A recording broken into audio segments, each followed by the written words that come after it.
குமரிக்கடல் மற்றும் அதனை ஒட்டிய பகுதிகளில் நிலவுகிறது காற்றழுத்த தாழ்வு பகுதி. அடுத்த 24 மணி நேரத்தில் மேற்கு வடமேற்கு திசையில் மெதுவாக நகரும் என்று கணிப்பு.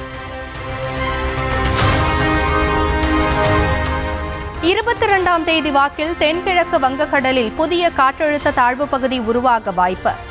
உருவான பின் அதற்கடுத்த 48 மணி நேரத்தில் மேலும் வலுப்பெறக்கூடும் என்று வானிலை மையம் கணிப்பு. வங்கக்கடலில் நிலவும் காற்றழுத்த தாழ்வு பகுதி காரணமாக தமிழ்நாட்டில் வரும் 24ஆம் தேதி வரை கனமழைக்கு வாய்ப்பு. பெரும்பாலும் டெல்டா மற்றும் தென் மாவட்டங்களில் கனமழை பெய்யும் என்று எச்சரிக்கை. சென்னை, செங்கல்பட்டு, திருவள்ளூர், விழுப்புரம் உள்ளிட்ட வட மாவட்டங்களில் வரும் 23, 24 ஆகிய தேதிகளில் கனமழைக்கு வாய்ப்பு.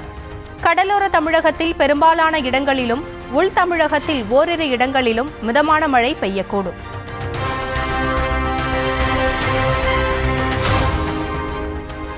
தமிழ்நாட்டின் பல்வேறு மாவட்டங்களில் இரவு வெளுத்து வாங்கிய கனமழை.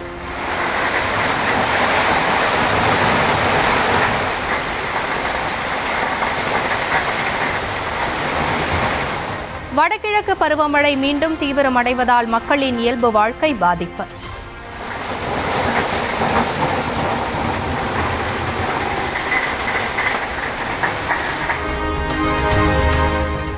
திருச்செந்தூர் முருகன் கோவிலுக்கு செல்லும் சன்னதி தெருவில் மழைநீர் தேக்கம். பக்தர்கள், வாகன ஓட்டிகள் அவதி.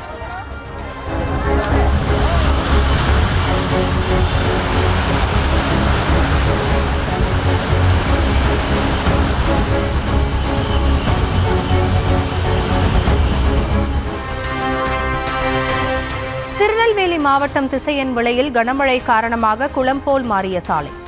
வாகனங்கள் மெதுவாக ஊர்ந்து சென்றதால் வாகன ஓட்டிகள் அவதி.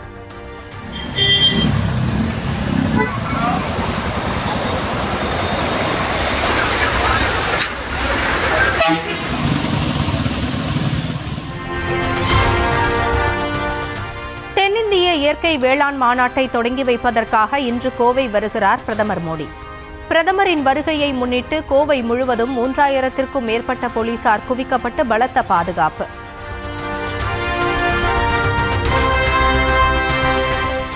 கோவை வருகை, இயற்கை வேளாண் மாநாடு குறித்து எக்ஸ் வலைதள பக்கத்தில் தமிழில் பதிவிட்ட பிரதமர் மோடி, நாடு முழுவதும் சுமார் 9 கோடி விவசாயிகளுக்கு பிரதமரின் கிசான் திட்டத்தில் 21வது தவணை நிதி உதவி விடுவிக்கப்பட உள்ளதாக அறிவிப்பு. நெல் கொள்முதலுக்கான ஈரப்பத அளவை 22% உயர்த்த நடவடிக்கை எடுக்குமாறு தமிழ்நாடு வரும் பிரதமர் மோடிக்கு முதலமைச்சர் மு.க.ஸ்டாலின் கடிதம். குறுவை பருவத்தில் நெல் உற்பத்தி மற்றும் கொள்முதலில் சாதனை படைத்திருப்பதாக கூறி விவசாயிகள் நலன் கருதி நடவடிக்கை எடுக்க வேண்டும் என்று வலியுறுத்தல். கோவை வரும் பிரதமர் மோடியை விமான நிலையத்தில் சந்திக்கிறார் அதிமுக பொதுச் செயலாளர் எடப்பாடி பழனிசாமி. சட்டமன்ற தேர்தல், வலுவான கூட்டணி அமைப்பது தொடர்பாக சிறிது நேரம் ஆலோசனை நடத்த வாய்ப்பு.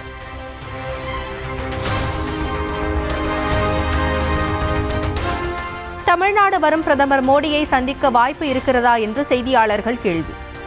சஸ்பென்ஸ், பொறுத்திருந்து பாருங்கள் என்று அதிமுகவில் இருந்து நீக்கம் செய்யப்பட்ட செங்கோட்டையன் பதில்.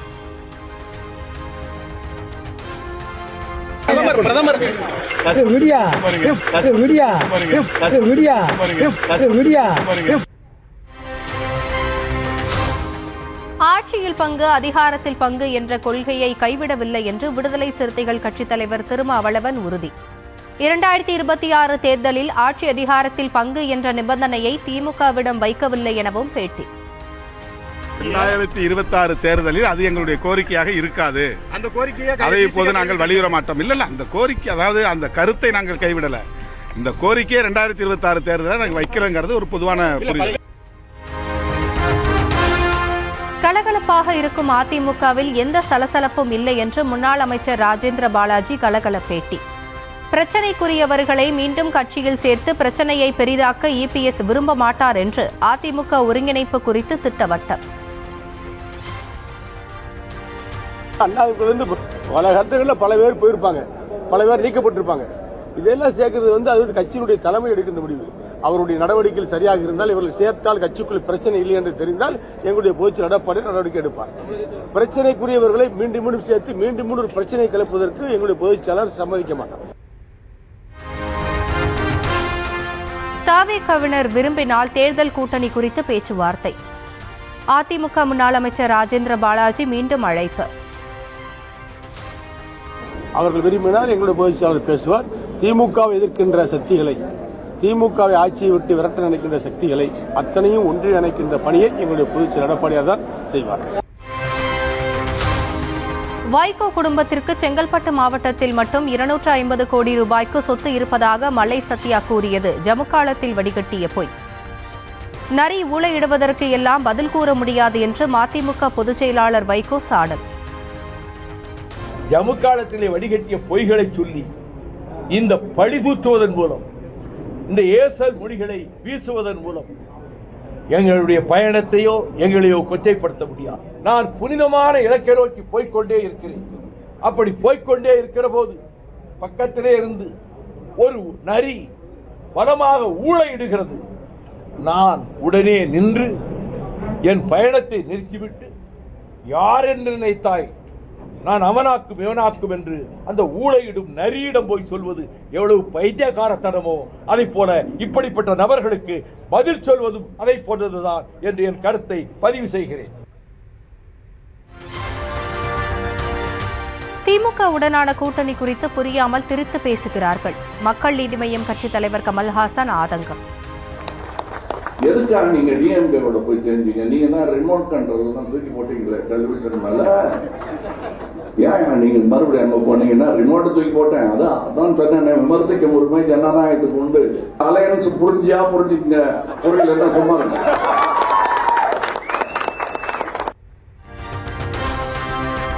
கோவை மதுரை மெட்ரோ ரயில் சேவைக்கான திட்ட அறிக்கையை மத்திய அரசு நிராகரித்ததாக வெளியான செய்திக்கு சென்னை மெட்ரோ ரயில் நிறுவனம் மறுப்பு. கூடுதல் ஆவணங்களுடன் மீண்டும் திட்ட அறிக்கையை அனுப்புமாறு தமிழக அரசிடம் மத்திய அரசு தெரிவித்துள்ளதாக அறிக்கை. குரூப் 2 தேர்வில் கூடுதலாக 625 காலிப்பணியிடங்கள் சேர்ப்பு. மொத்த காலிப்பணியிடங்களின் எண்ணிக்கை 1270 அதிகரிப்பு.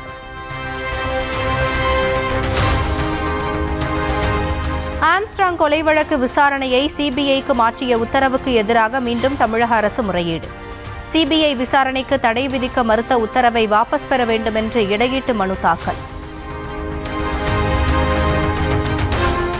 திருவண்ணாமலை மாவட்டம் ஆரணி அருகே அதிமுக பிரமுகர் வீட்டில் 2 டன் செம்மரக்கட்டைகள் பறிமுதல் செய்யப்பட்டதால் அதிர்ச்சி. 50 லட்சம் ரூபாய் மதிப்பிலான செம்மரத்தை பதுக்கி வைத்திருந்த உறவினருக்கு போலீசார் வலைவீச்சு.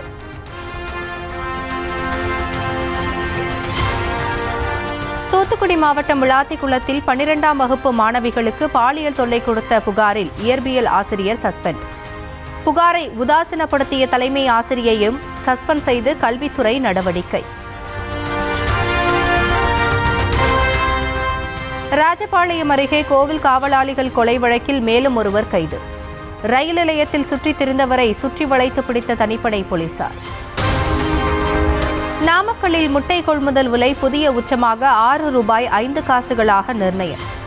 சென்னையில் சில்லறை விற்பனையில் ஒரு முட்டை 6 ரூபாய் 70 காசுகளுக்கு விற்பனை.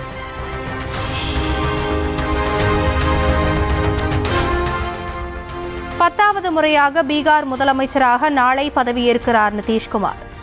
பாட்னாவில் உள்ள காந்தி மைதானத்தில் பதவியேற்பு விழாவுக்கான ஏற்பாடுகள் தீவிரம்.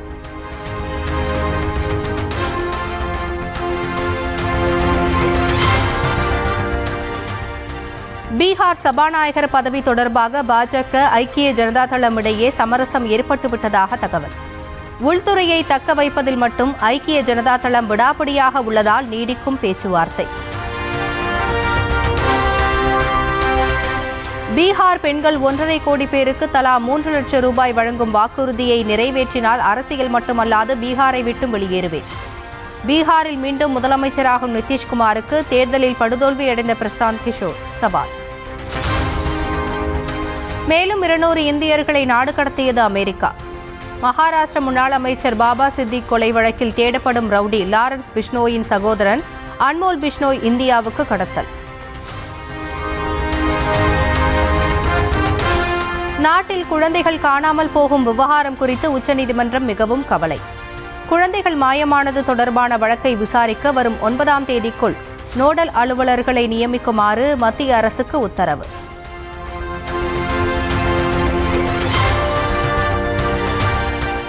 தாய்லாந்தின் பாங்காங்கில் இருந்து டெல்லிக்கு விமானத்தில் கடத்தி வரப்பட்ட 874 கிராம் கஞ்சா பொட்டலங்கள் பறிமுதல். சமையல் பாத்திரத்தின் அடிப்பகுதியில் மறைத்து புத்திசாலித்தனமாக கடத்திய பயணி கைது. இமாச்சல பிரதேசத்தின் மணாலியில் நீர்நிலைகள் உறையும் அளவிற்கு கடுமையாக குளிரலை வீசுவதால் மக்கள் தவிப்பு. வெப்பநிலை 0க்கும் கீழ் சரிந்ததால் ஆறுகள் உறைந்து காணப்படும் ரம்மியமான காட்சி. டெல்லியில் பிரதமர் மோடியுடன் புதின் உதவியாளரும் ரஷ்ய கடல்சார் வாரிய தலைவருமான நிக்கோலாய் பட்சுரேவ் சந்திப்பு.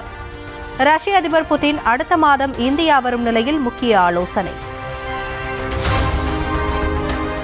மாஸ்கோவில் ரஷ்ய அதிபர் விளாடிமிர் புதினுடன் இந்திய வெளியுறவு அமைச்சர் ஜெய்சங்கர் சந்திப்பு.